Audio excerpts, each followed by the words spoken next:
Good morning, good morning, good morning. Today is Friday, so happy Friday for you. Happy Friday to you guys, and hopefully you guys are participating in Fast Fridays. And I think this is our week, second or third week of doing Fast Fridays. And basically on Fridays, I encourage you guys to push it to basically fast every Friday. And again, that's wherever you guys are. Just take it to a level up, basically level up on your fasting. If you never fasted before, try to fast from one meal. If you're used to fasting once a week, try to go the whole day. Just basically take your fasting a level up. So I encourage you guys to do that every Friday up until whatever the last Friday is of this year. I think we have roughly maybe 5 more Fridays this year. But anyway, today's day 56, and today we're going to talk about submission, the importance of submission. And again, a lot of people don't like this word because a lot of people don't like to submit. But I'm going to briefly talk about the importance of submission. And the thing about, I guess, me doing these little 15-minute teachings in the morning, the same way that I try to cover prayer in a whole week, submission is such a vast topic. I can only touch on the very the general points. There's so much about submission. I cannot cover it all in 15 minutes. So I'm going to do my best. Hey, Sister Wright, I'm going to do my best to get you guys the meat of what submission is. But just to recap the week, this week I focused on fellowship. Sunday I talked about, which is day 51, I talked about the dangers of isolation. Good morning, Kim. On Tuesday was prayer. Monday I talked about divine relationships. Tuesday was prayer. Wednesday I talked about the importance of finding a church home. Hey, Gabby. And yesterday I talked about the importance of serving. Typically, if you are a member of a church and you feel left out, you feel overlooked, you feel like you don't matter, you feel like a number, you feel basically lonely and rejected and so forth, that means it's time for you to serve if you're not serving. And if you are serving, if you are faithful in serving, yet you still feel that way, it may be deeper issues that you may have to talk with your pastor about or talk with the minister about. So today is day 56, and we are going to talk about submission. After you find your church home, after you start serving, the importance now is submission, and not just to your pastor. You can't effectively lead with authority if you don't know how to submit. Now, mind you, I said effectively because we all know leaders who are leading and they don't have a submitted bone in their body.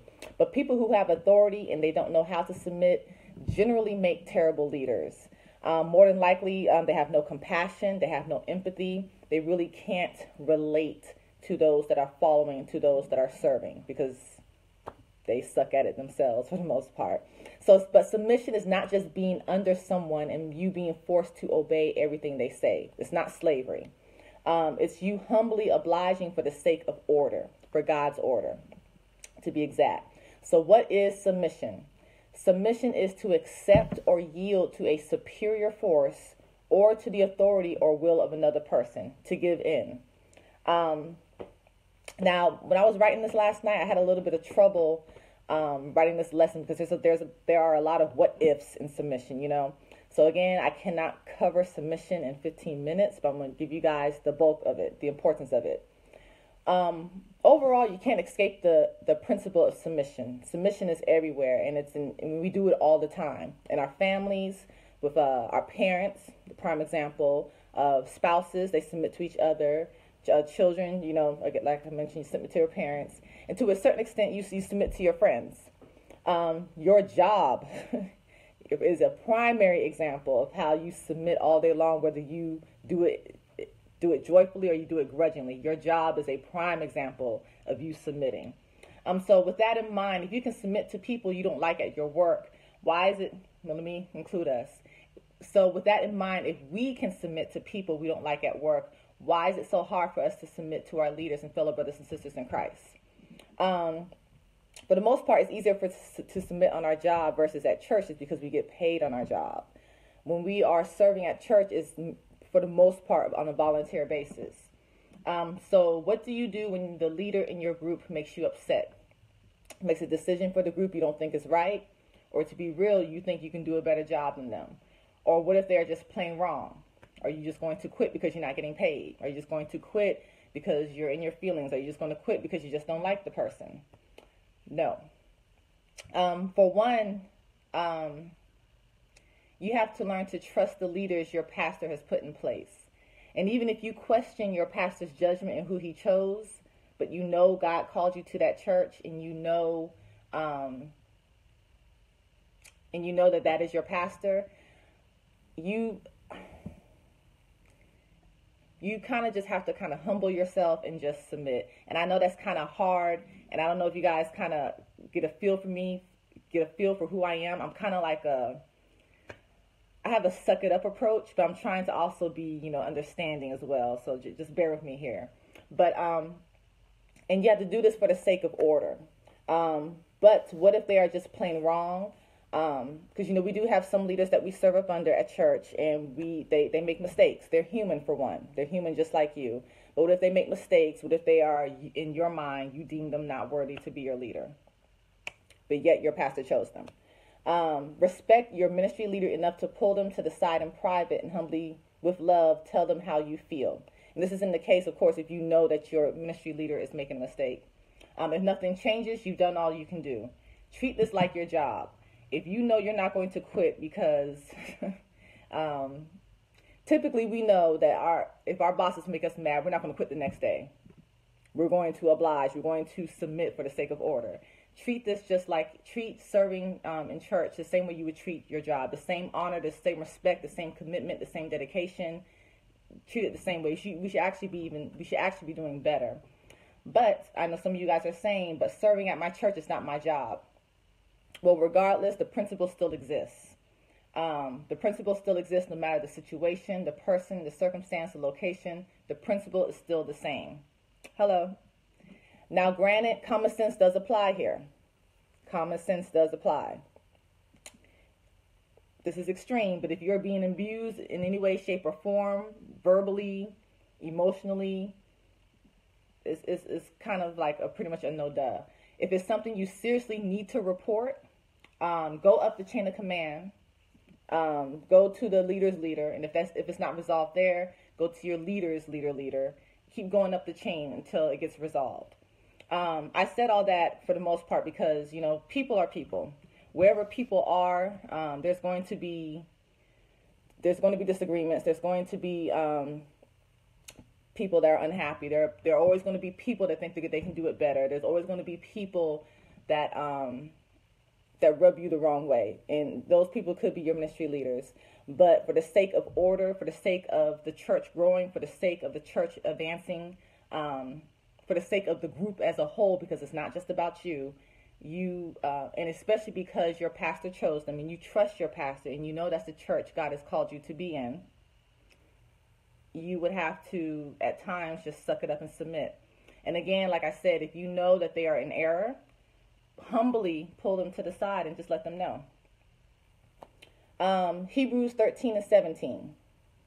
Obey your spiritual leaders and do what they say. Their work, spiritual leaders as specifically your pastor, but now that how the church is evolving, is also this. I would also include your ministry leads in this as well. Obey your spiritual leaders and do what they say. Their work is to watch over your souls, and they are accountable to God. This did not come to me last night, but for the fact that they are accountable to God, should give you some comfort to know that they're just not out there willy-nilly. God does see and God does know all. So let God do what he does best, and just trust that God will take care of it. In the event that you and your leader are at odds, or you feel that your leader is give them reason to do this with joy and not with sorrow. Your spiritual leaders, to watch over your souls. That would certainly not be for your benefit. So I'm going to read the scripture again. Obey your spiritual leaders and do what they say. Their work is to watch over your souls, and they are accountable to God.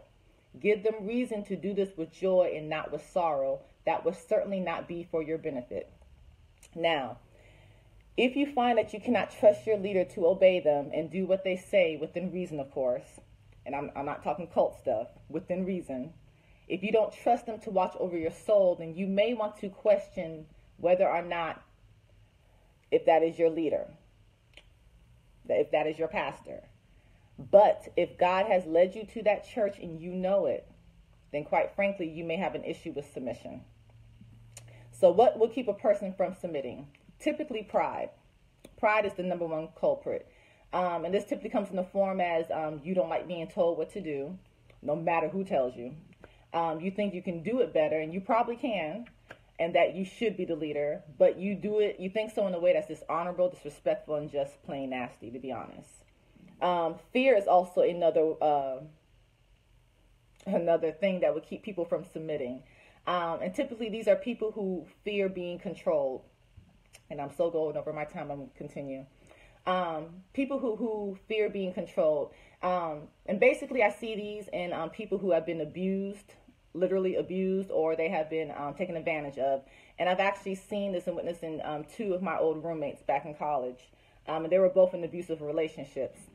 And the tendencies for these women, not all of them, because they have not healed properly and because they've rushed into a next relationship because they didn't want to be lonely and they didn't take the proper time to heal. That's the key thing.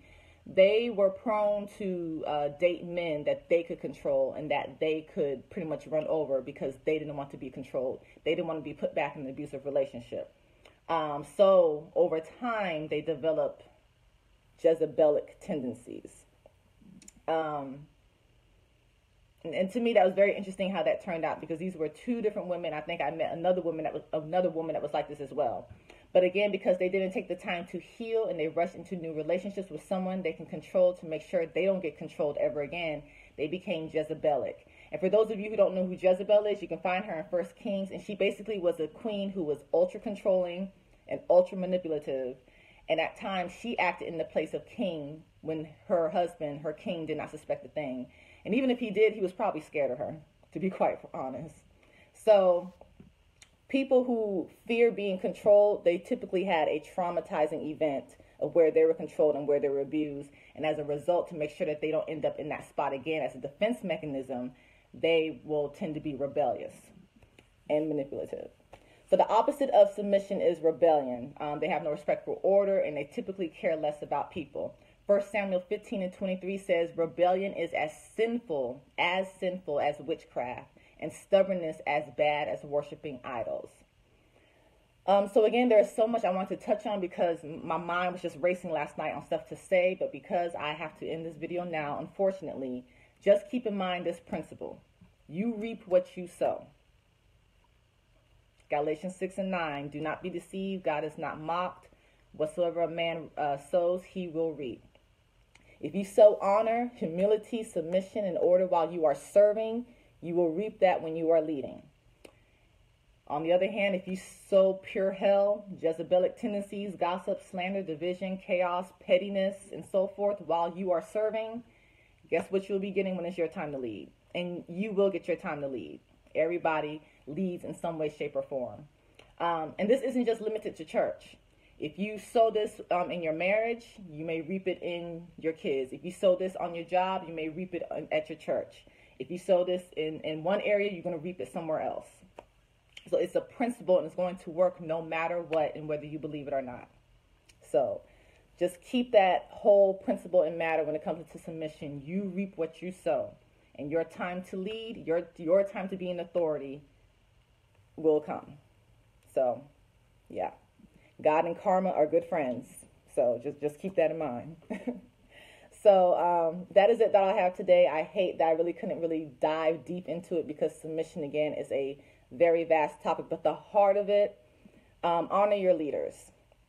My church is actually doing a series this month on honor, and it's tearing us up. But honor your leaders, and don't do it, just honor your leaders. All that you do, make sure that you are blameless and make sure that you do it in a way that pleases and honors God. That's the heart of it all. And all this is for the sake of order. And just remember that it's not just about you. This is a whole organization, a whole body, a whole unit at stake. So that is all I have today. Tomorrow, Saturday, we'll have both Periscope and Facebook Live on at 7 a.m. I do not know what the next topic will be. Keep me in prayer because this is getting kind of tough now. But I hope you guys have a blessed Friday. Honor your employer, honor your boss, honor your coworkers, and I will see you guys tomorrow at 7 a.m.